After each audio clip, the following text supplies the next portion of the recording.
The Galactic Council chamber fell silent as Ambassador Krez played the footage. Rows of white prison cells flickered on the screen, each containing a human child. Captain Stone's fist clenched. "You will release them. Now."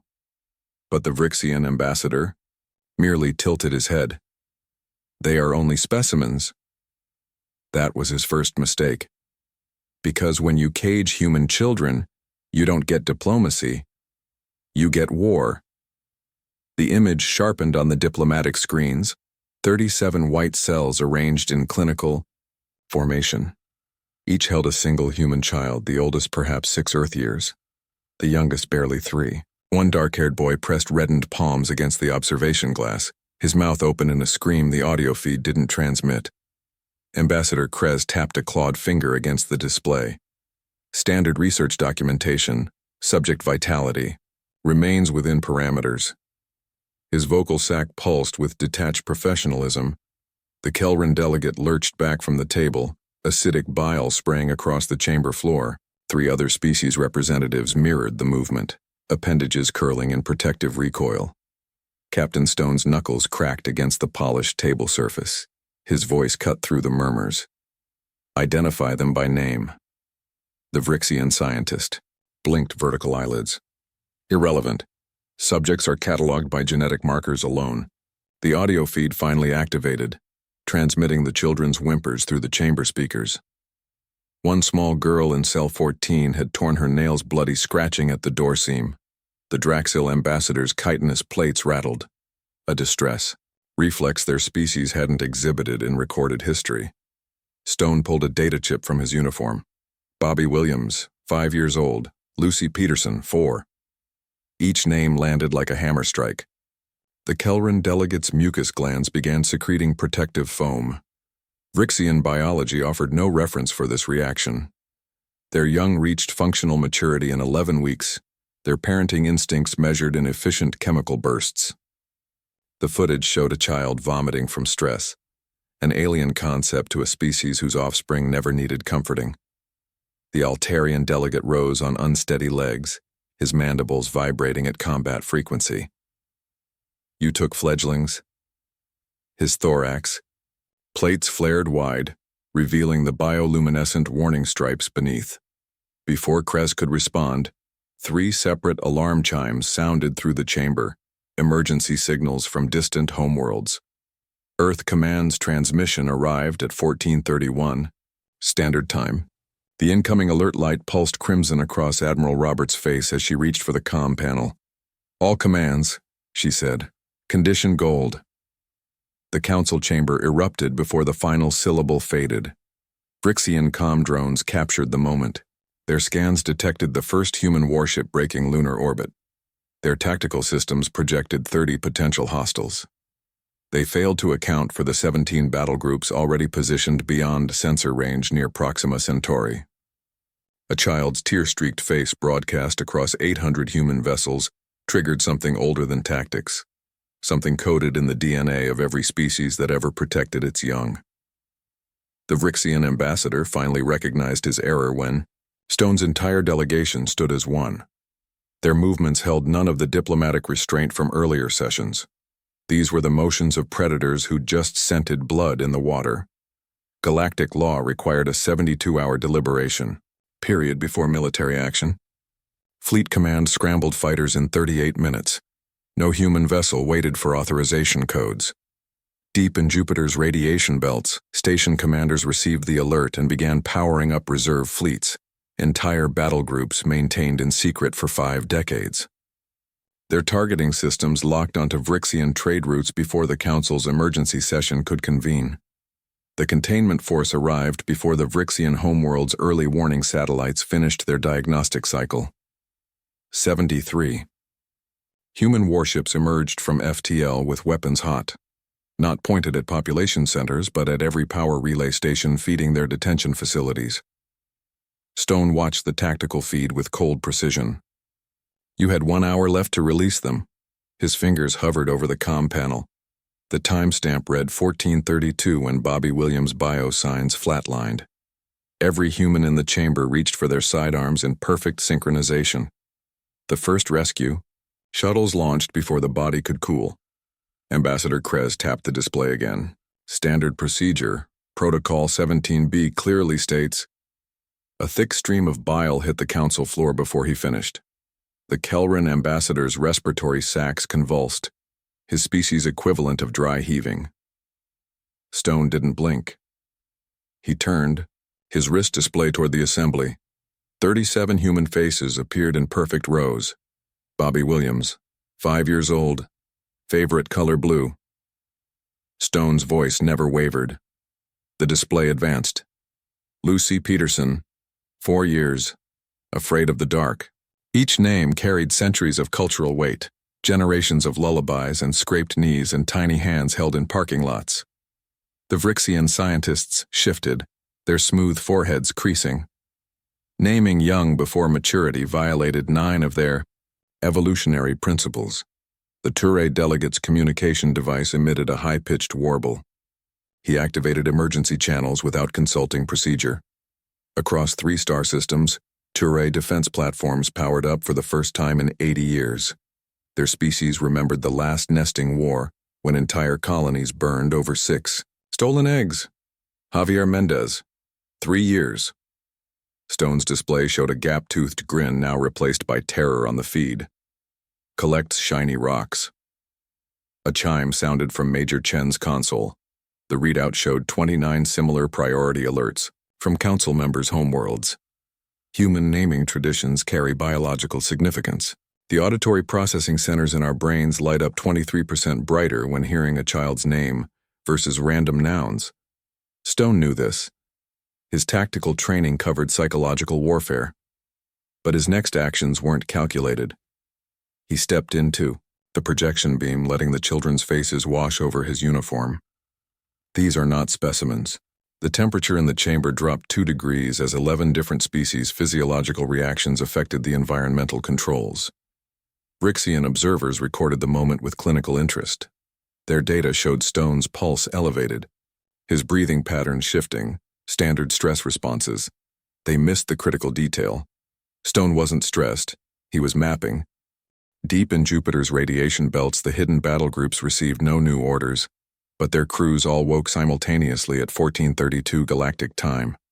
Station logs showed 93% of personnel moving to battle stations before the alert sounded. Medical scans revealed heightened amygdala activation in every case. On Earth, protesters flooded streets without organizers.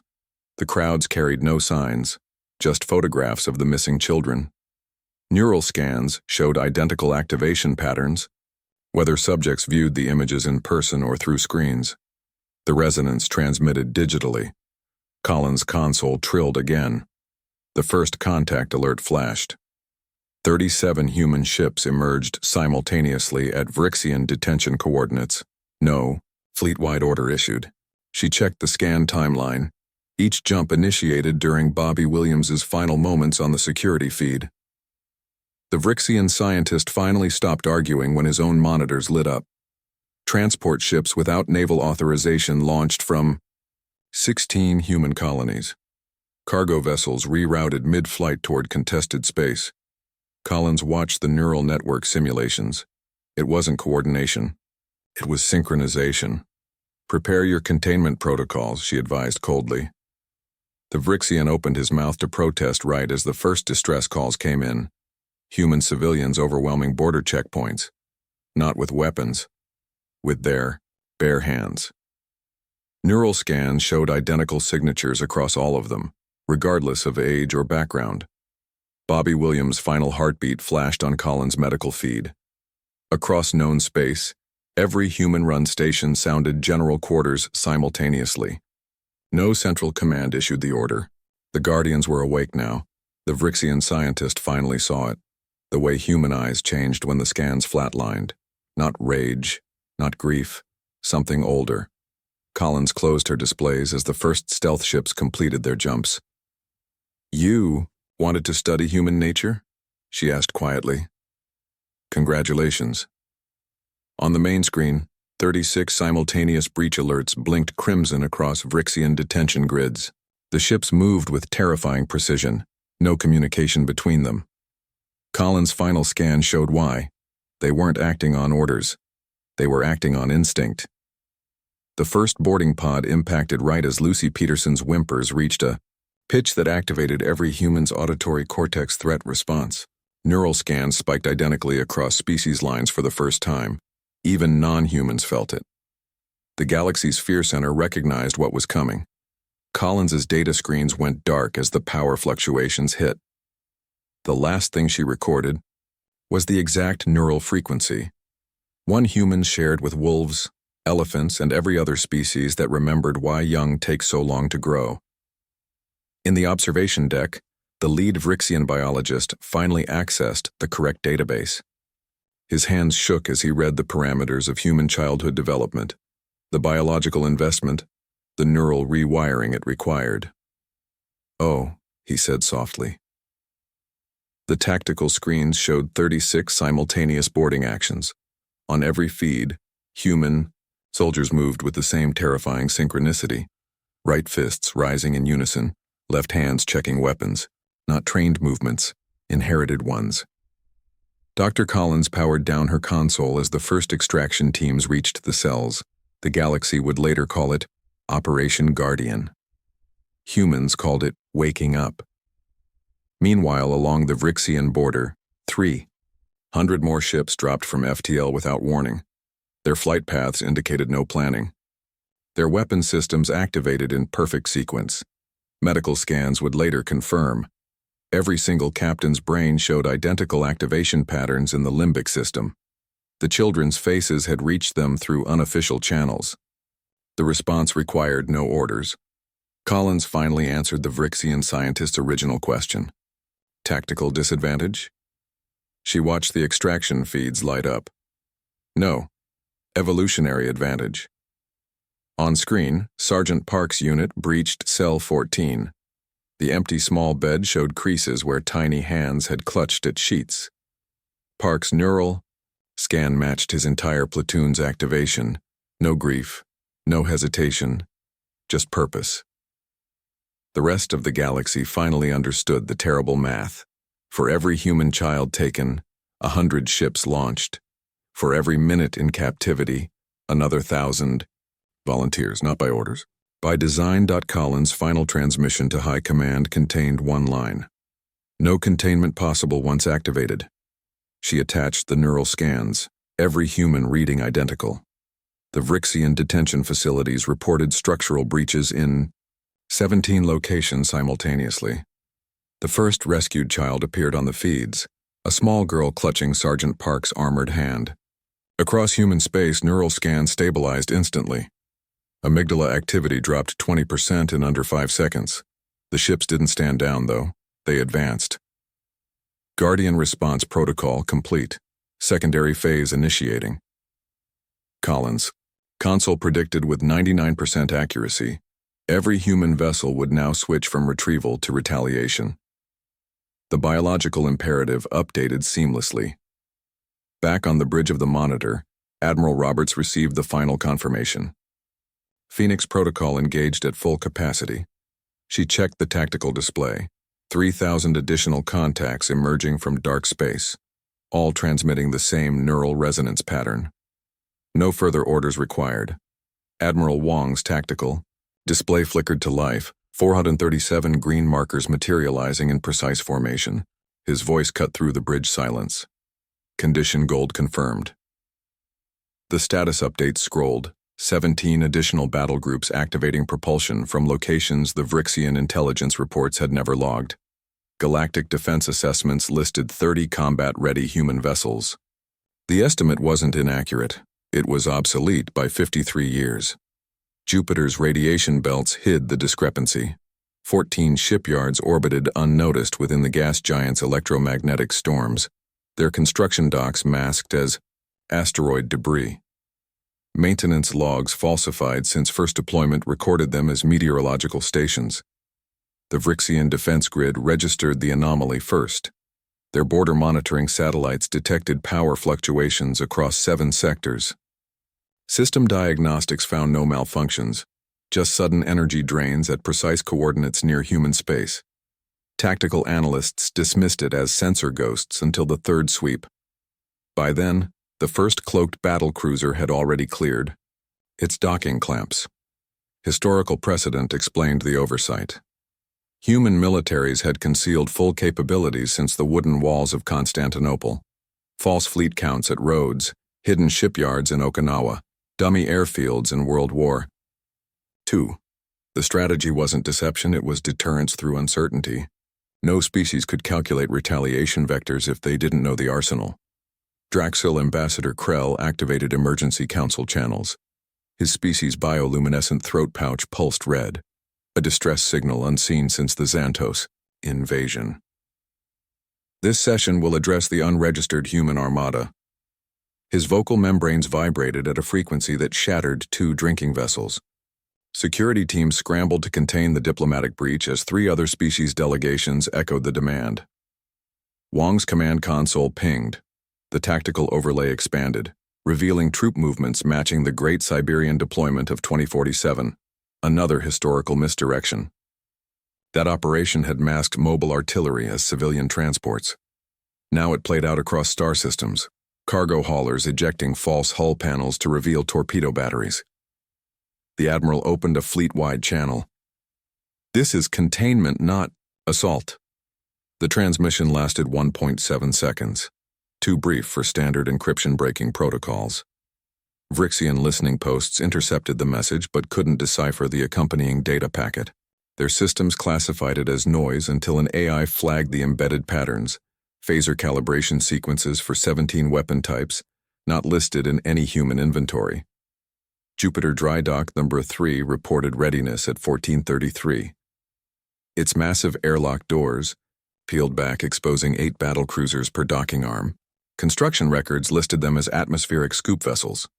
Their freshly painted hulls still carried the false registration codes, LA-228 through LA-235, while targeting computers locked onto Vrixian supply depots.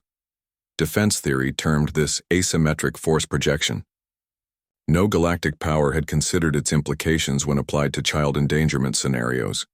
Human strategists had wargamed exactly this contingency since first contact.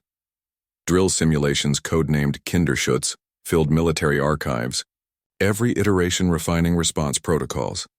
The Draxil Ambassador's emergency session achieved quorum in 41 seconds, a galactic record. Debate stalled when live feeds showed human vessels bypassing standard jump points. Their navigation patterns indicated intimate knowledge of Vrixian sensor blind spots. Routes calculated to avoid detection until the final approach. Wong's display updated. 300 more contacts emerged from the Oort cloud periphery. Their transponder codes matched civilian vessels listed missing over the past decade. Sensor scans revealed extensive modifications: reinforced hulls, military-grade thrusters, torpedo tubes where cargo bays should be. The galactic black market had long speculated about these ghost fleets. Now they moved in perfect formation toward contested Kongjian. 5 light-years away, Admiral Roberts' command console activated. Protocol longbow filled the main screen. A contingency plan last updated 20 minutes prior when the first distress signals filtered through the network. The 5-stage response sequence required no further approval. Back in the chamber, Krez attempted damage control. This misunderstanding stems from his translator implant failed mid-sentence. The Touré delegate had activated an ultrasonic jamming field used during nest defense. 2 junior aides collapsed, clutching their ears. Stone's wrist display lit red. Priority Omega, direct command channel. The message consisted of 3 words. All assets green. Across human space, 43 previously dormant shipyards revealed their true functions. Mars Orbital Dry Dock Number 4 ejected its false outer hull panels, exposing 8 battle-ready cruisers per docking arm. The Kelran ambassador finally stopped retching. He turned multifaceted eyes toward Stone. What happens now? The question echoed through newly silent translators. Stone checked his display again. The children's vitals flickered, all but one. Cell 14 showed erratic spikes. In 73 seconds, Stone said, the first orbital insertion vehicles will reach Vrixian detention facilities. He didn't elaborate. He didn't need to. Every species in that chamber recognized the tone. Not anger, not threat. Simple fact, a junior Vrixian science aide suddenly vomited, a physiological impossibility for their species outside of mating displays. The aide's neural implant had finally finished processing human child development data. Their brain interpreted as the loss of an entire brood cycle. Krez opened his mouth to speak. Stone cut him off. You have 58 seconds to transmit release codes. The chamber's environmental controls failed completely as multiple delegates' stress pheromones overloaded the filters. A Rigelian diplomat triggered their emergency beacon, summoning their entire planetary defense fleet.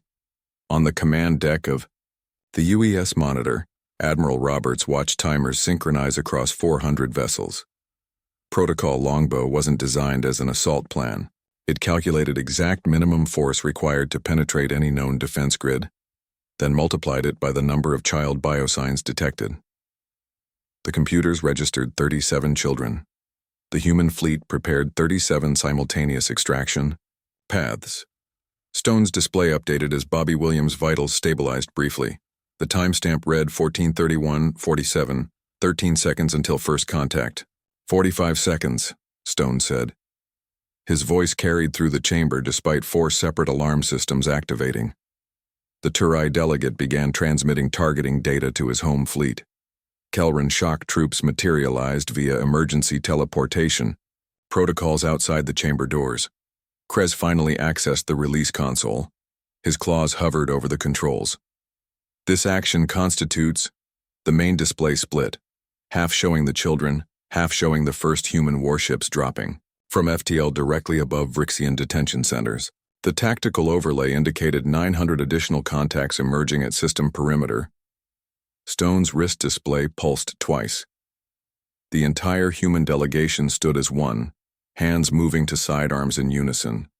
No words exchanged, no orders given.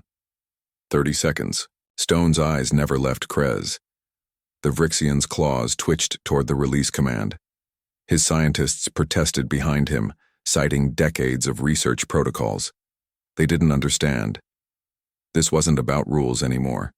Deep in Jupiter's radiation, Belts, a previously classified battle group, completed final weapons checks.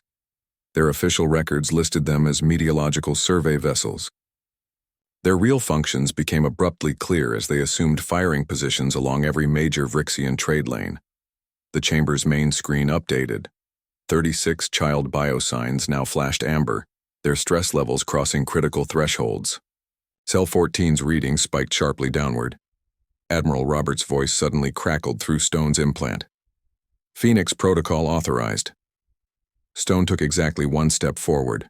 Krez's claws hit the release controls. The chamber door exploded inward as Kelran shock troops breached security. 3 different species warships registered combat readiness alerts. The timestamp hit 14:32 brawl. Bobby Williams' vital signs flatlined at the exact moment the first human boarding pod impacted the detention facility's outer hull. The sequence lasted 0.37 seconds, too fast for Vrixian systems to register until 5 separate bulkheads already had plasma burns through them. Meanwhile, aboard the Monitor, Admiral Roberts tapped her console. All commands, execute Longbow. The signal traveled at light speed. The human response did not. Dr. Collins' neural scan display flickered with angry red patterns across 47 orbital installations. Her fingers flew across the datapad. Confirmed. Guardian response activation. The Vrixian observer beside her snorted, mandibles clicking in amusement. Your reliance on emotions weakens strategic thought. He pointed to the prefrontal cortex scans. Higher reasoning shutdown. Predictable. Collins didn't look up. She expanded the display to the secondary monitor. Watch the amygdala clusters. The brain scan diagrams lit up like supernovas. Neural pathways normally dormant in adulthood burned with synaptic fire. Similar patterns appeared simultaneously across every human-inhabited system. The monitor pinged. Fleet psych updates scrolled. 93% of commanding officers showed immediate profile shifts. Tactical assessments simplified. Threat calculations narrowed to single variables. Collins pulled comparative data. Earth wolves defending pups exhibited nearly identical neural signatures. The human response was just more precise. Signal velocity. Confirms it, she muttered. The reaction spread faster than light through quantum-entangled communications. Neural imprints of the caged children's faces transmitted through secure channels triggered matching responses across light years. Collins checked the timestamp, exactly 6 minutes since the first images reached Mars orbital. Vrixian science had no framework for this. Their species young reached self-sufficiency in 42 days. Parental instincts dissipated at neural chemical half-life intervals. The lead Vrixian researcher tapped Collins' monitor. This emotional contamination proves our thesis. Human attachments create systemic vulnerabilities. Collins opened the evolutionary biology archives. Human children required 18 years minimum to achieve baseline functionality, 6,000 times longer than Vrixian offspring. The security feed showed Lucy Peterson trying to cover her younger cellmate's eyes. The image alone triggered dopamine spikes in human observers. Not emotion, Collins corrected. Neurological imperative. She brought up historical records. Every recorded instance of human child endangerment triggered disproportionate responses. Babylonian tablets described entire armies mobilized over one stolen infant. World War II resistance fighters reported blinding rage when discovering children in concentration camps. Fleet Command updated their status boards. Strategic assessments vanished, replaced by reflexive action protocols. Collins noted the change. Commanders bypassed standard decision trees. Their neural scans matched ancient hunter-gatherer patterns during predator attacks. 3 separate captains ordered weapons hot without waiting for confirmation. The Vrixian scientists scoffed. Primitive reaction. No tactical value. Collins rotated her display. A tactical map showed human stealth ships already moving in perfect synchronization toward Vrixian borders. No orders transmitted. The ship's crews acted on identical instinctive imperatives. You missed the point, Collins said. She tapped the historic database. Human children evolved crying sounds specifically engineered to trigger adult neural responses. The brain processes those frequencies differently than other noises, like an alarm bypassing normal circuits. Security feed updated. Bobby Williams collapsed in cell 14. Simultaneously, every human neural scan in Collins' study flared identical patterns. The scientists called it mirror neuron resonance. Fleet veterans understood it differently. Platoon mentality. One goes down, all respond.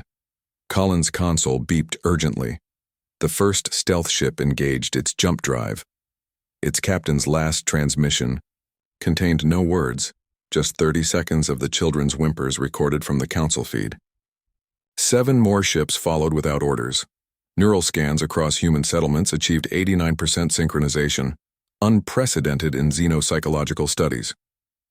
Collins compared data streams. The pattern matched elephant herds responding to calf distress calls, or wolf packs converging on a den. This isn't anger, she broadcast to all channels. The warning light flashed crimson on her console. It's biomechanical override. She pulled up the genetic records. Human DNA contained ancient viral markers from prehistoric plagues. The same markers activated when children were threatened. Vrixian Tactical suddenly registered multiple FTL signatures approaching their border stations. The stealth ships weren't transmitting standard identification codes, just the neural resonance pattern on loop. Human dock workers on Andromeda Station spontaneously armed themselves with tools, marching toward any ship heading coreward. Earth's economic countermeasures followed patterns dating back to ancient naval blockades, just scaled for interstellar commerce.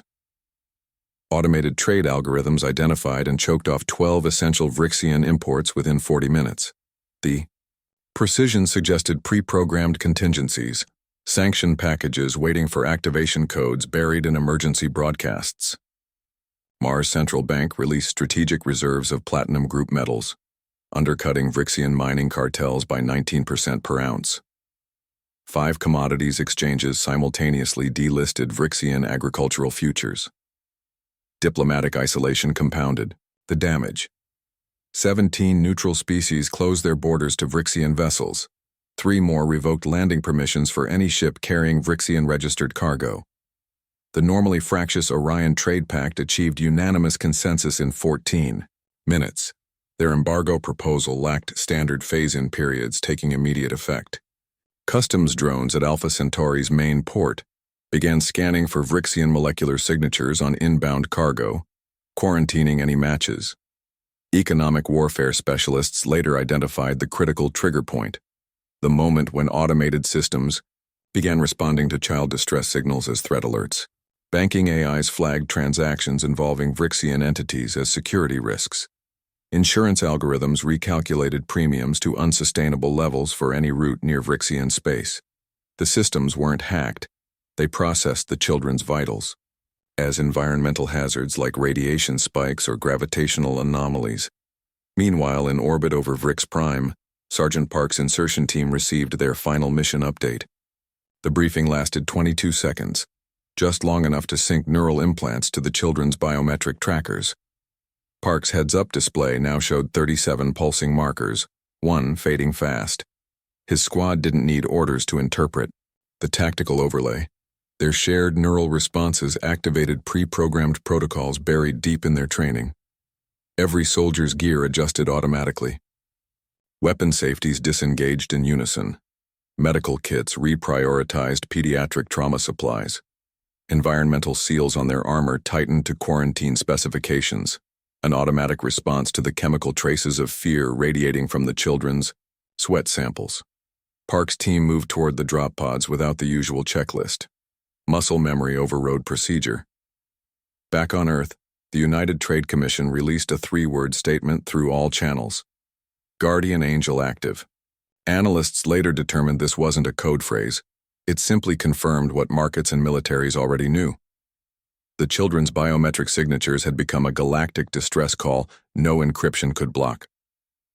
The first economic shockwaves reached Vrixian population centers as Park's pod launched. Automated infrastructure registered power fluctuations across 17 grids. Human-owned fusion reactors reducing output to Vrixian clients by exactly 37%. Water purification plants reported mysterious filter activations targeting trace human DNA signatures, preventing any chance of contaminant extraction. Even waste disposal systems began rejecting biomatter matching the captive children's genetic profiles. By the time Vrixian leadership convened their emergency council, their financial systems operated at 51% capacity. Their currency, reserves had evaporated beneath automated sell orders no central bank could counter. The galactic energy market recalibrated to exclude their needs entirely. Supply chain algorithms rerouted basic medical supplies away from their clinics, not by human instruction, but because logistic AIs classified their infrastructure as biologically hazardous. Park's drop pod entered the atmosphere as the first Vrixian hospitals reported depleted anesthetic stocks. No blockade had physically prevented shipments. Transport AIs had simply determined the routes exceeded acceptable risk thresholds after processing the children's vital signs. An entire civilization began shutting down not under missile barrages, but beneath the weight of zeros and ones recalculating ethical variables. The sergeant's helmet display flashed red, 36 biosignals remaining. His squad's neural implants synchronized heart rates to the strongest child signal in real time. Back on Earth, stock tickers scrolled with emergency bulletins about mass asset divestment. The two events shared more than timing. They stemmed from the same primal trigger, activated across every networked human system simultaneously. Vrixian economists later called it the first cognitively transmitted recession. Military strategists termed it psychological warfare perfected. Park's medic just called it target acquisition as she adjusted her med scanner's pediatric trauma settings mid-descent. The pod's internal temperature dropped to precisely 37 degrees, one for each captive. Market crashes and boarding actions diverged only in methodology. Both obeyed the same unspoken imperative written into human DNA since the first fireside vigil. Guardian Angel wasn't an operation. It was a reflex. Bobby Williams's vitals flatlined at 14:32 Galactic Standard Time. The medical alert pinged across 37 human vessels simultaneously, a final pulse transmitted before the 5-year-old's heart stopped. Post-mortem scans would later reveal congenital damage worsened by capture stress. His last moments showed on tactical displays as a flickering red dot in Cell 14. Every human warship in the blockade registered the signal. Weapons systems activated in unison without command authorization. Magnetic containment fields hummed to life around torpedo bays. Target locking scanners recalibrated to maximum precision. The response occurred faster than neural signals travel, through a human brain, mechanical reflexes bypassing protocol. Neural feedback loops amplified through the fleet. Psych evaluations later showed identical cortisol patterns among gunnery crews separated by light years. Bobby's flatline triggered mirrored stress responses in soldiers who'd never met him. Fire control officers on the UES Vanguard reported temporary vision tunneling as their implants synced with the boy's medical telemetry.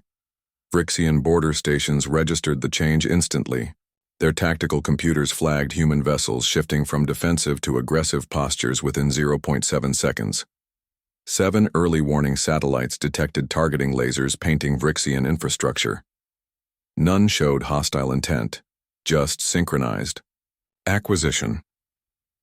Life support failed in 3 Vrixian sectors at 1432:05. Backup systems engaged automatically, but climate controls remained offline. Temperatures dropped 17 degrees in key facilities. Security logs showed no hull breaches or power surges, just perfect coincidences in system failures. Human operatives later admitted to nothing. The disruptions matched known vulnerabilities. In Vrixian engineering schematics, precision strikes followed a chilling pattern. Water reclamation plants shut down first, non-lethal but essential. Then comm relays, then atmospheric processors. Each failure occurred milliseconds apart across light years of space. No human commander claimed responsibility. Post-action reviews concluded the strikes originated from distributed neural impulses across the fleet, a form of tactical telepathy emerging from shared trauma responses. Captain Stone received the alert on his wrist display. His vocal cords tightened before conscious thought registered. The bridge crew saw his fingers whiten around the command chair's armrests. No orders were spoken. The ship's AI interpreted his biometrics and activated assault protocols. "You killed a human child." Stone's transmission used no encryption. The words traveled through open channels at light speed. Every species in the sector heard the crisp, tone-neutral statement. Analysts would spend years debating whether it constituted a declaration of war, until fleet records proved weapons fire had begun precisely when Bobby's heart stopped. Neural scans from human soldiers revealed the biological mechanism. Mirror. Neuron responses amplified through quantum-entangled comm systems created spontaneous coordination. Bobby's death registered identically across thousands of brains, a shared trauma bypassing normal decision loops. Tactics emerged organically from this neural synchrony. The UES Monitor's gunnery officer didn't recall ordering the first shot. Her targeting computer logged the command 2 seconds post-flatline, before her conscious mind registered the alert. 3 other ships fired within the same time frame despite light delay making simultaneous decisions impossible. Their weapons struck non-lethal infrastructure with surgical precision. Vrixian defense forces mobilized too late. Their command structure required confirmation chains, 14 levels of approval before weapons freed. By the time their second battleship-powered thrusters, human vessels had already disabled 7 key installations. Strike patterns showed eerie specificity, every hit designed to complicate retaliation without unnecessary casualties. Medical officers on the Monitor struggled to explain the phenomenon. Standard trauma responses shouldn't propagate through artificial networks. Yet Bobby's final moments triggered physiological changes across the entire fleet, pupils dilating in unison, heart rates synchronizing. The ship's surgeon recorded a 68% correlation in adrenaline spikes between crew members who'd never interacted. Non-lethal occupation protocols unfolded with chilling efficiency. The first strike team disabled primary power relays using precisely calibrated plasma scorches, enough to interrupt current flow without permanent damage. Secondary teams seeded comms hubs with nano-disruptors that temporarily disabled signal processing. Their equipment lists showed standard issue gear, but the application demonstrated years of unacknowledged preparation for this exact scenario. Special Forces trauma. Responses explained part of the synchronization. Neural scans later revealed mirror neuron activation patterns among team members that bypassed normal decision-making pathways. When Park turned left down a service corridor, his point man anticipated the move before conscious thought registered. There, implants sharing subconscious threat calculations. Standard military doctrine called this swarm intelligence. The medics cataloged it as shared limbic system override. Children's whimpers crackled through helmet speakers at 14:33:47. Audio. Filters isolated 36 distinct voices from facility ambient noise. The software shouldn't have recognized human juvenile vocal patterns among alien acoustics. Park's team reacted instantly, their routes adjusting toward the sound sources without tactical updates. Post-action interviews revealed none could recall, hearing the orders they so perfectly obeyed. Lucy Peterson's vital signs dominated Park's secondary display.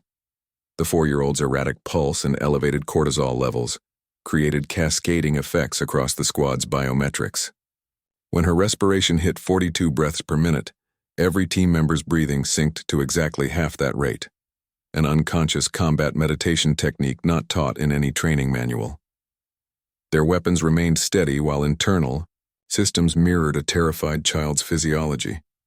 Phoenix Protocol's full schematics remained classified, but operational patterns revealed its foundations. Each rescue team moved as extensions of a distributed neural network, their individual expertise amplified through quantum-linked consciousness sharing. When the demolitions expert encountered a secured doorway, 12 sets of hands adjusted equipment without consultation. The breaching charge detonated with yield calculations that appeared on all HUDs simultaneously. Medical telemetry showed the children's conditions influencing soldier physiology in real time.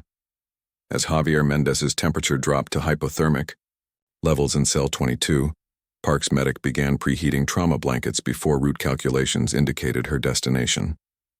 No predictive algorithm explained this, just deep neural entanglement between rescuers and rescued. Standard after action. Reports listed it as operational telepathy. The facility's structural weaknesses became apparent through shared perception. Park's point man detected stress fractures in a load-bearing column, flaws invisible to human senses or scanners. His targeting laser illuminated the exact pressure point for demolition.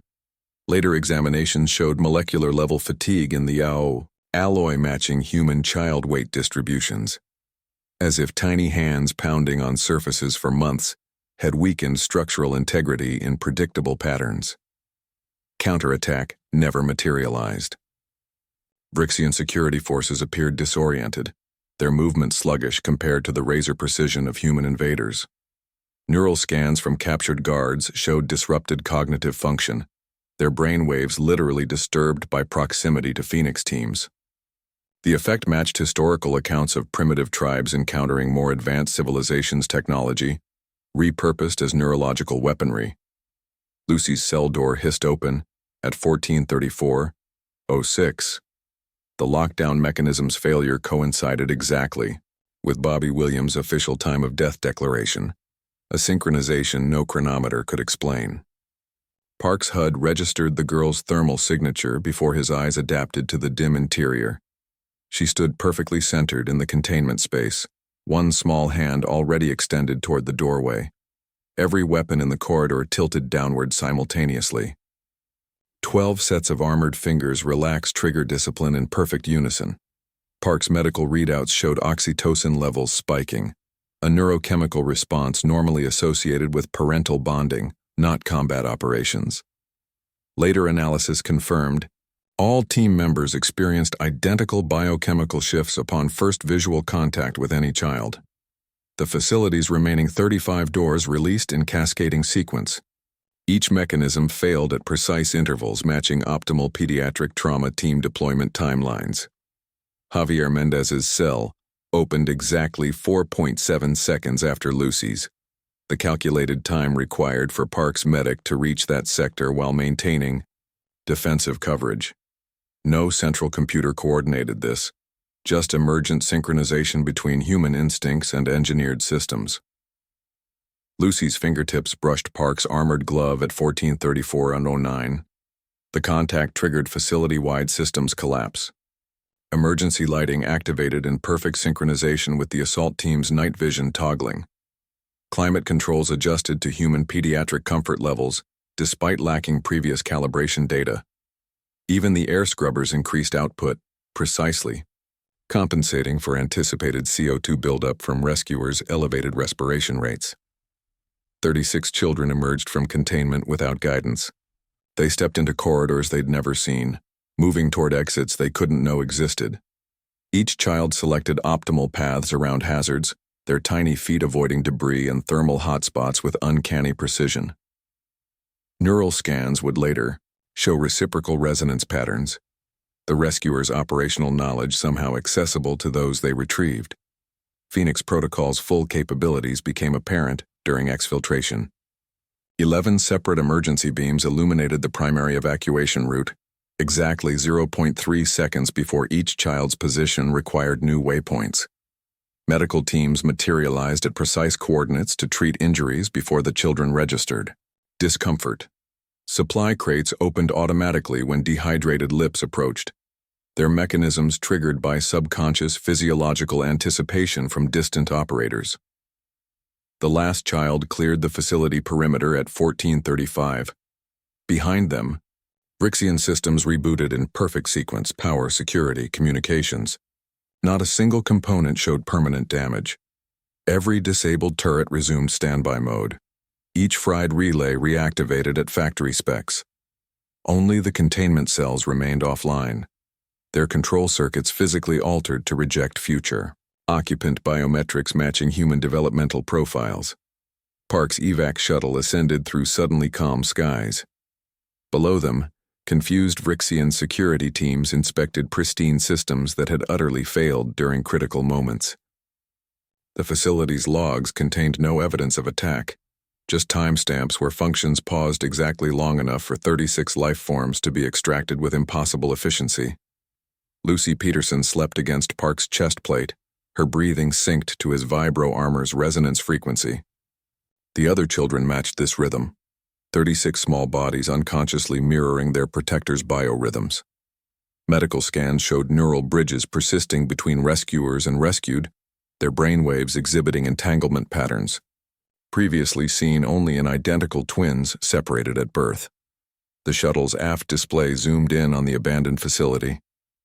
At 14:36 hours exactly, 37 small lights activated along its perimeter, emergency beacons tuned to human distress frequencies. One burned slightly dimmer than the others, its luminosity calibrated to Bobby Williams' last recorded biometrics. The formation matched ancient Earth funeral customs, a vigil light for each soul involved. Phoenix Protocol's final directive executed during ascent. Every human warship in the blockade simultaneously retracted targeting systems. Their weapons didn't power down, merely shifted from assault to overwatch configurations. The message was clear: retrieval concluded. Punishment commenced. 43.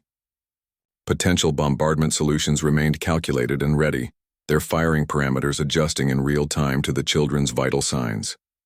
Lucy's fingers curled tighter around Park's glove as the shuttle crossed the thermosphere. Her pulse slowed to match his resting combat rhythm, a synchronization no medical AI could explain. 35 other children exhibited identical physiological entrainment. The 37th slot in the biometric display remained empty but monitored, its input still processing hypothetical data for a signature that would never update. Ground-side sensors detected the first orbital strikes at 14:30. They impacted solely non-essential infrastructure, parking complexes, recreational domes, bureaucratic archives. Each explosion's thermal signature matched the average body temperature of a human child. Every subsequent bombardment adjusted yield to maintain this exact heat ratio as collateral damage expanded outward from targets. The math was precise, intentional, unmistakable. Phoenix Protocol hadn't been designed for rescue alone. its secondary functions activated upon mission completion, a calibrated response mechanism where every kiloton of retaliation energy derived from the children's own biometric baselines.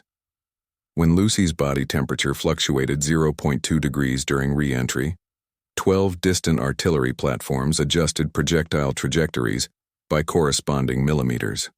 Neural scans from captured Vrixian personnel later explained their strategic blindness. Their threat assessment models treated child safeguarding as an emotional variable, a percentage modifier on retaliation probabilities. Human tactical AIs processed it as a force multiplier, triggering exponential escalation protocols. The Admiral's wrist comm buzzed. Priority override from Earth Command. Phoenix protocol authorization appended. He tapped confirmation without breaking visual contact with the tactical plot. 63 additional signatures appeared near Alpha Centauri. These ships bore no resemblance to standard fleet designs. Their angular hulls and non-standard weapon mounts suggested black projects dating back to the early spacefaring era. Council security feeds showed Captain Stone receiving matching orders. His expression didn't change as the authorization code scrolled across his display. The Phoenix protocol outline took 7 seconds to load. Just enough time for the first hidden battle group to achieve weapons range on Vrixian orbital facilities. Galactic. Historians would later note the precision timing. Every human vessel moved as though networked to a single consciousness, though no such command link existed. Fleet coordination achieved 98% synchronization despite lightspeed lag. A statistical impossibility under standard tactical doctrine. The explanation emerged in post-action psych evaluations. Neural scans revealed a shared cognitive pattern. Among all human commanders, identical amygdala activation profiles overriding standard decision-making circuits. Their brains processed the captive children's distress calls as personal threats, bypassing strategic deliberation. Wong's navigation officer suddenly straightened. "Sir, we're picking up the Hermes cluster signatures." The main viewer switched to long-range scans. 37 slender vessels of unfamiliar design exited FTL near the detention facilities. Their hull markings matched those from archived sketches, artist renditions based on pre-war intelligence snippets about Project Shepherd. The Vrixian defense grid registered weapons fire from these newcomers before their early warning systems finished boot sequences. Targeting logs showed the projectiles weren't standard munitions. They emitted EMP frequencies tuned specifically to disrupt containment field generators. Stone's wrist display lit with extracted manifest data. Each mystery ship corresponded to one missing child's last known location. Their flight paths formed perfect intercept courses without centralized coordination. Bridge officers later described an eerie silence during this phase. No verbal commands issued, just synchronized tactical adjustments flowing between stations. Economic analysts monitoring the situation missed the critical detail. Stock market. Crashes and trade route disruptions were predictable fallout. The true revelation came from shipyard output logs. Those hidden Jupiter facilities had been operating at 12% capacity until the alert. Activation orders revealed another 19 clandestine construction sites buried deeper in Sol systems, debris fields. Wong's communications officer startled the bridge. "Admiral, we've got Guardian response confirmation codes from the orbital habitats." The screen split to show civilian stations across 8 systems, suddenly diverting power to weapons they weren't supposed to possess.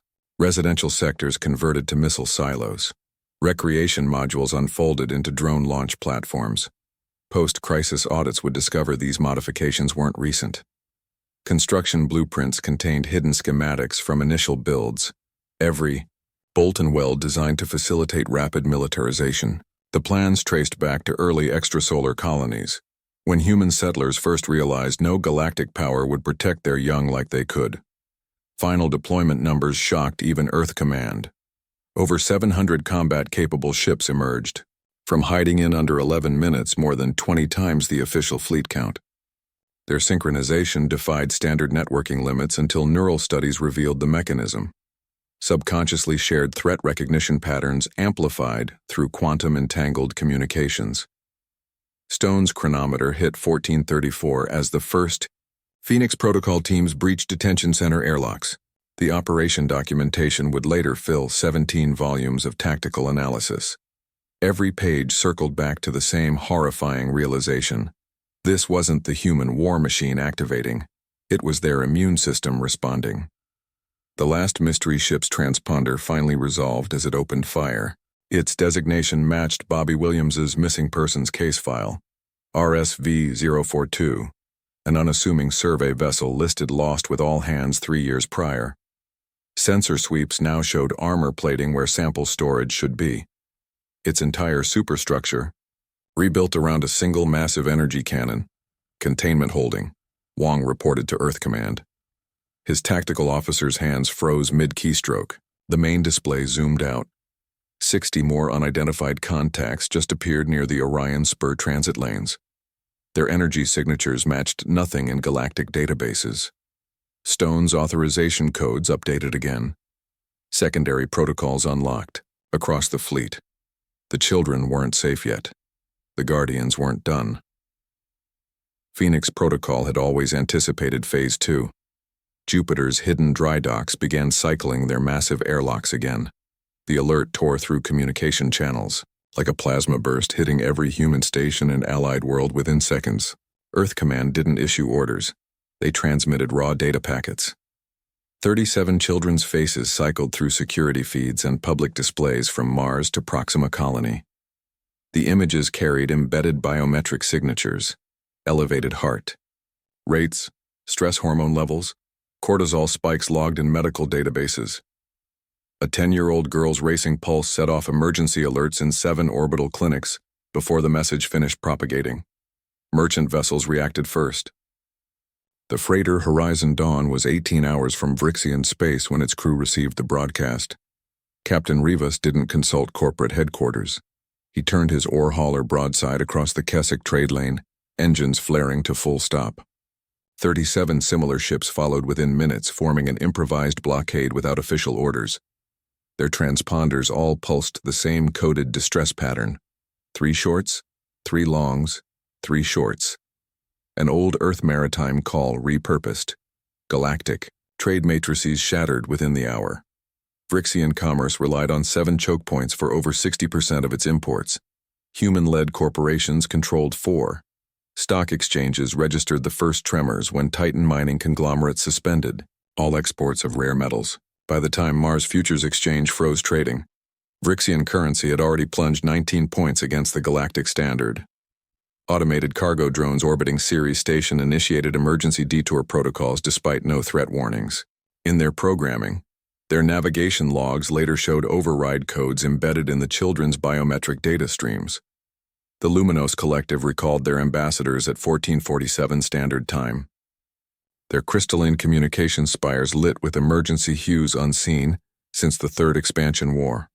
The official dispatch cited Article 14 of the Interspecies Accord, the Child Protection Clause no major power had ever invoked. 7 more species followed within 18 minutes. Vrixian docking hubs registered sudden pressure fluctuations as Allied vessels disengaged from their ports. The Deshka merchant fleet abandoned 3 fully loaded cargo transports mid-unloading, their organic ships secreting emergency adhesive to seal the suddenly exposed hull sections. Council emergency protocols required 75 minutes to convene. A sanctions vote. The measure passed in 23 with 94% approval, a record since the legislature's founding. Security feeds showed normally deliberative species casting votes within seconds of receiving the children's neurological scans. The Rigelian delegation, famous for their procedural obstinacy, approved all measures before the clerk finished reading them. Their lead representative's neural implant later revealed matching trauma responses to the footage, a physiological impossibility for their biology until that moment. Market collapse warnings lit up financial hubs. Vrixian-held assets lost 30% value before trading suspensions took effect. Currency exchanges automatically locked out all transactions involving Vrixian credits. 3 major banking consortia triggered force majeure clauses on outstanding contracts. The supply chain domino effect reached critical velocity when automated freight dispatchers rerouted cargo away from any port servicing Vrixian clients. The shuttle docked with the UES Guardian at 14:38 long. Medical teams received 36 children exhibiting no physical damage, but profound neural alterations. Each child's brain scans showed unfamiliar activation clusters, regions normally associated with advanced tactical cognition. The phenomenon correlated directly with time spent in proximity to Phoenix teams, suggesting unplanned skill transference during rescue operations. Final assessments revealed the protocol's most unsettling dimension. Park's team retained physiological connections to the children despite separation. When Javier Mendez cried out during medical scanning 3 decks away, 12 veterans simultaneously oriented toward the sound source. Their implants registered distress 0.5 seconds before shipboard sensors. Similarly, whenever a medic comforted a child, every team member's endocrine levels shifted, enduring bonds ignoring distance and armor. Altarian news feeds declared Guardian, day at 14:39 Galactic Standard Time, 3 minutes before the last child boarded the evacuation shuttle. The announcement required no council approval, no committee review. Their journalists accessed the Phoenix Protocol's public telemetry and made the judgment call simultaneously across 23 homeworlds. The children's faces spread through interstellar networks faster than containment protocols could activate. Lucy Peterson's tear-streaked image became the most shared data packet in galactic history within 9 minutes. 3 species severed ties with the Vrixian Empire before the rescue shuttles reached high orbit.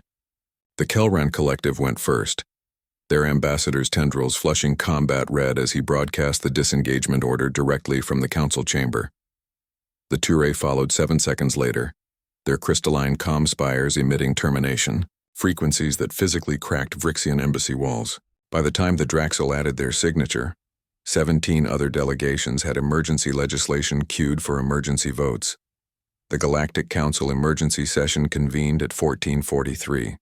Standard procedure demanded 72 hours preparation. For major legal revisions, the Children's Accord passed in 19 minutes. Only then did Captain Stone enter the chamber, 36 pediatric vital signs displayed on his wrist terminal. The live feeds ensured every species saw Lucy's pulse stabilize as he spoke. Human law recognized child protections in 1938 Earth years. The galaxy just caught up. Historical parallels emerged during the drafting.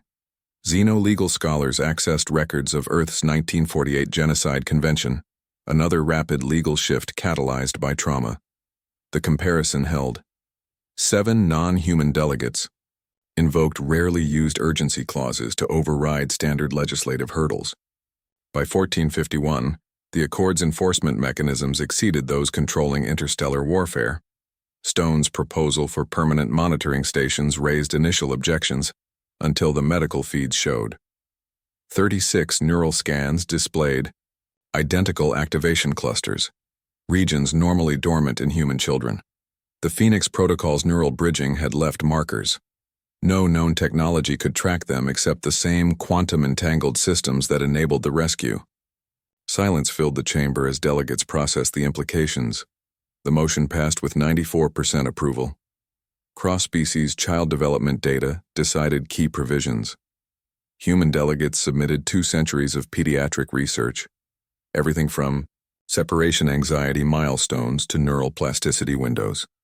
The Rigelians countered with their own fledgling nurture studies. By 1455, the Council's voting interface updated with real-time data overlays, each clause's approval rating fluctuating as species compared biological imperatives. The Draxel ambassador triggered the decisive shift. His species young required communal psychic imprinting to reach maturity. He accessed the neurological records from Sergeant Park's team and projected them alongside the children's scans. The patterns matched Draxil brood bonding signatures exactly. His mandibles vibrated at revelation frequency. We all safeguard the future. Humans simply weaponized it. At 15 hour standard time, the vote tally locked. The Galactic Child Protection. Force legislation achieved full ratification, the fastest in Council history. Its founding charter contained 37 articles, 1 for each detainee. Article 37 established Bobby Williams Memorial Protocols, automatic sanctions, against any civilization holding juvenile prisoners. The enforcement mechanisms derived directly from Phoenix Protocol's economic warfare algorithms.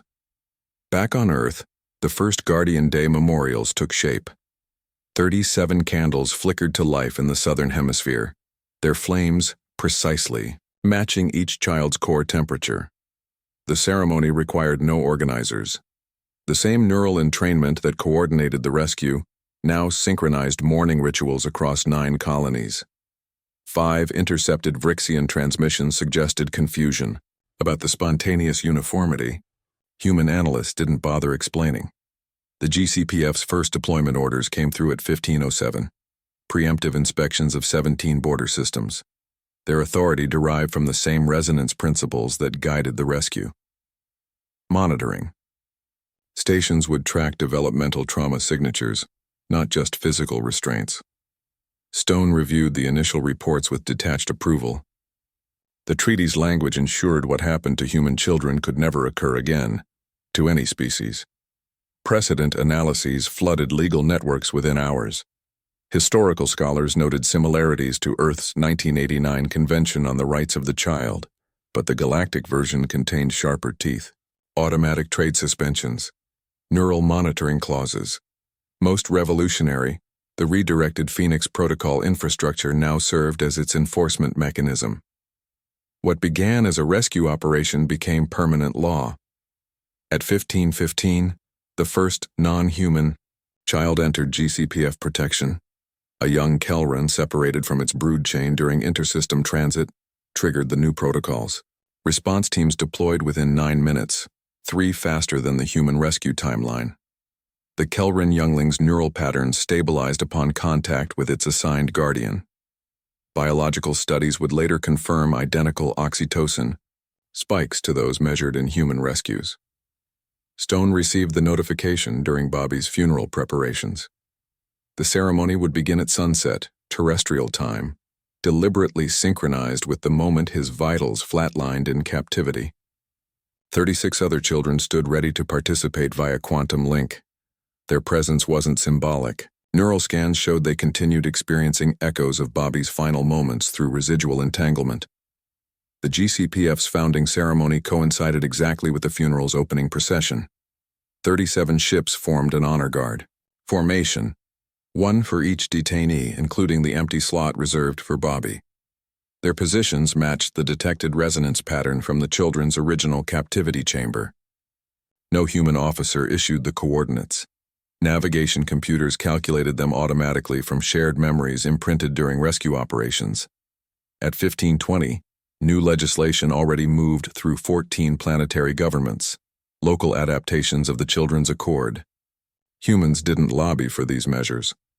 The 36 rescued children's ongoing neural activity influenced the process directly. Lucy Peterson's brain scans showed atypical policy comprehension centers activating when she slept, regions normally dormant until adolescence. The funeral procession began at 15:30 sharp. 36 living children walked alongside a holographic projection of Bobby. His image adjusted its gait to match fluctuations in the other's vital signs, a real-time rendering of what neural entanglement suggested he might have done if alive. Medical teams monitored the participants closely. Each survivor's brain processed the hologram differently, some as a brother, others as a stranger. All showed identical grief responses. By 1535, over 800 worlds had acknowledged Guardian Day. The Vrixian Empire abstained, but sensor drones confirmed their observation craft hovering at discrete distances. Their scientists particularly focused on the neural scans, not just human ones, but the Kelran younglings' newly stabilized patterns. Early reports suggested at least 3 Vrixian research facilities had initiated rapid child development studies. The first interspecies memorial service occurred spontaneously at 1540. A group of Draxil nestlings approached the Earth ceremony's periphery. Their guardians made no move to stop them. The young Draxil emanated harmony frequencies that soothed the human children's distress markers. Neural analysts recorded the exact moment their brainwaves synchronized. A perfect mirror, a Phoenix Protocol's bridging effect, but achieved through entirely different biological mechanisms. Stone opened a channel to Admiral Roberts at 1432:30. No words exchanged, just biometric data streaming between their implants. The Phoenix Protocol authorization illuminated Roberts' display precisely as planned. Later investigations found no evidence of premeditation, just perfect execution of an instinctive response. Meanwhile, Sergeant Park's insertion team registered the alert through neural links. Their HUDs flashed red, 37 markers now, showing 36. Park's medic didn't consult protocol manuals. She reprioritized her trauma kit automatically, loading pediatric doses her system insisted she wouldn't need. The team's muscle memory adjusted grips on their weapons without conscious thought. 3 light-years away, a previously dormant human listening post activated. Its sensors had lain silent for 12 years under camouflage protocols. Now it broadcast, a single pulse. An old Earth SOS rhythm modified with Bobby's vital signs. Every human warship within 20 parsecs adjusted course toward the signal origin. Economic impacts compounded the military response. Automated trade networks registered the boy's death as a systemic risk factor. Vrixian currency values plummeted another 14 points within 90 seconds. Cargo routes recalculated to avoid Vrixian space entirely. Trade algorithms interpreting the event as hazardous contagion. Diplomatic channels flooded with withdrawal notices. 17 species recalled ambassadors within 5 minutes of the flatline alert. Their stated reasons varied, but timing logs showed perfect synchronicity with Bobby's medical telemetry broadcast. Even neutral observers exhibited measurable distress responses when the data packets reached them. Back on Earth, protest crowds surged without organization. Security cameras showed 37 major cities experiencing spontaneous marches at identical timestamps, all triggered by open-source tracking of the children's status. No leaders emerged, just unified motion toward government centers. Police scanners registered no verbal communication among demonstrators, just synchronized movement patterns. The neural resonance reached beyond humans. Canine companions in 5 spaceports howled simultaneously at 1432 despite soundproofing. Domesticated felines on Mars colony arched their backs in unison. Bioengineered crops in orbital farms exhibited sudden electrolyte shifts, as if the plants themselves registered the loss. Stone monitored the cascading effects with detached precision. His tactical display showed Bobby's vitals as a frozen waveform, one flat line reverberating across star systems. The timestamp read 1432:59 when he received Phoenix Protocol authorization. His fingertips hovered above the confirm button as tremors shook the Vrixian detention facility. Sergeant Park's team breaching outer defenses right on schedule. Every human weapon system in the sector now emitted the same target lock tone. No centralized command coordinated this, just organic synchronization of threat response. The Vrixian High Command's panicked transmissions went unanswered as their systems failed sequentially. Their attempts to surrender hit encrypted buffers. Human. Comms temporarily overwhelmed by neural traffic. Bobby's last image, a dark-haired boy with scabbed knees, flashed across every human display simultaneously.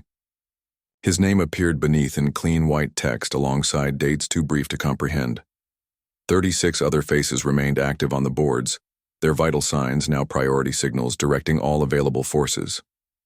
The tactical computers didn't process this as data. They treated it as targeting parameters. At 1433 exactly, Stone engaged Phoenix Protocol. The order took 0.2 seconds to propagate through quantum channels. Human shock troops materialized inside detention center corridors 1 heartbeat later, their neural implants all showing matching amygdala activation patterns. No briefing required, just shared biological imperative. Bobby's body still retained warmth when the first medics reached Cell 14. Their scanners confirmed what fleet-wide telemetry already knew. No words passed between the trauma team, just synchronized motions to recover the small form with maximum dignity. Across the galaxy, weapon systems adjusted firing solutions in perfect harmony with the medics' movements. Strategic analysts would later debate whether this constituted true collective consciousness, or just the oldest animal instinct amplified through technology. The distinction mattered little to the Vrixian forces watching their infrastructure fail sector by sector, each collapse timed to human grieving patterns rather than tactical necessity. Stone's final transmission before the assault proper began contained no threats, no demands, just 7 words every species now understood carried planetary consequences. No more human children will die tonight. The timestamp read 1433:07, precisely 35 seconds after Bobby's heart stopped. Human warships commenced full assault operations 5 seconds later, right when the boy's neurons would have finished firing their last signals if he'd been allowed to die naturally on Earth. Every maneuver, every weapon discharge followed this hidden rhythm. Not a battle plan, but a funeral procession written into human DNA. The Phoenix Protocol wasn't activated that day. It awoke, stretching its wings after decades of careful cultivation. Now fully roused, it would remember each of the 37 sparks that called it forth, especially the first that had gone dark. Sergeant Park's boots hit detention center flooring exactly as Bobby's scheduled funeral would have begun in his hometown time zone. The rhythm continued, unstoppable, inevitable, exact, as human justice, human grief, and human vengeance became indistinguishable forces. Somewhere beyond the battlefield, the stars themselves seemed to pause, witnessing the terrible symmetry of a child's interrupted heartbeat echoing through history. Sergeant Park's HUD flashed crimson. 36 active heat signatures now where 37 had pulsed moments before. The drop pod shuddered through atmospheric turbulence, its ablative shielding peeling away in sheets of molten alloy. His team's neural implants synced automatically, 12 heartbeats locking into shared rhythm as the missing biosignal's absence resonated through their systems. The void where Bobby Williams' vitals should have appeared became its own targeting marker. Vrixian ground defenses activated in textbook sequence, automated plasma batteries oriented toward the descending pods, then powered down abruptly in geometric progression. First the outer perimeter clusters, then intermediate towers, finally the inner sanctum emplacements. Each deactivation preceded the pod's arrival by exact 3-second intervals. Post-mission analysis would reveal electromagnetic pulses tuned precisely to Vrixian circuitry harmonics, non-destructive frequency bursts that merely induced temporary standby states. Park's boots hit corridor decking at 14:33:12. His team fanned, out without verbal commands, following HUD markers that updated in perfect unison. Their movements matched known Vrixian facility blueprints, likely acquired through standard reconnaissance. The eerie precision suggested otherwise. Each soldier adjusted stance and grip to compensate for structural weaknesses human engineers couldn't possibly know existed in alien architecture. Stone watched the live feeds from his quarters. His terminal displayed 2 windows, Bobby's funeral procession and the GCPF's first monitoring station coming online near Vrixian space. The station's design incorporated modified Phoenix protocol scanners recalibrated for universal child protection. Its weapon systems remained active but reconfigured. Instead of retaliatory strikes, they now emitted neuroprotective fields capable of shielding young minds across entire sectors. As sunset touched Bobby's hometown, 36 candles extinguished themselves. The 37th, a tall white pillar at the procession's head, burned on. Its flame didn't flicker when the evening breeze picked up. Tiny fluctuations matched the other children's neural activity patterns when dreaming. The same quantum-entangled networks that once coordinated warships now sustained this lone vigil light. Across the galaxy, 17 potentially similar confinement sites reported spontaneous equipment failures. Containment fields deactivated. Surveillance systems rebooted into diagnostic modes. No GCPF team had yet deployed. The phenomenon preceded formal operations by hours. Forensic analysts later determined each failure occurred precisely when resonance from the funeral reached those coordinates. The GCPF's inaugural report logged its first success at 15:55. A freighter passing through contested space abruptly changed course after its navigation computer flagged an unauthorized juvenile lifeform aboard. The captain claimed no knowledge of the stowaway, a Ture fledgling hidden by smugglers. By 15:57, the ship's coordinates appeared on 37, Separate tracking displays across human space. No transmission announced this. The Phoenix Protocol's residual network simply recognized a child in distress and responded automatically. At 16 on Standard Time, Bobby's hologram reached the memorial center. His projection didn't fade as expected. Instead, it split into 37 identical copies, each adopting one of the surviving children's postures from medical scans. Neural activity among the attendees spiked precisely as this happened. The phenomenon defied all holographic tech specs. Engineers later suggested quantum entanglement had effectively preserved Bobby's neural signature within the other's brains, allowing this temporary rematerialization. 300 light-years away, the first GCPF station activated its protective field fully. The energy signature matched the candlelight vigil patterns perfectly. Within minutes, 19 alien species reported anomalous readings from their own juvenile care facilities, not malfunctions but unprecedented neural stability metrics. The galaxy had expected human vengeance. Instead, it received an immune system against child suffering, built from the same infrastructure that once delivered retribution. As night fell on Earth, the 36 surviving children slept under medical observation. Their brainwaves displayed unusual synchronization even in unconscious states, a resonance pattern originating from empty cell 14. Monitoring stations across known space tracked the phenomenon expanding outward in real time. What began as a rescue operation now functioned as the galaxy's first universal safeguard, an alert system not just for threats, but for any child, anywhere reaching out in the darkness. The original 37 candles still burn today. No wax melts, no wicks shorten.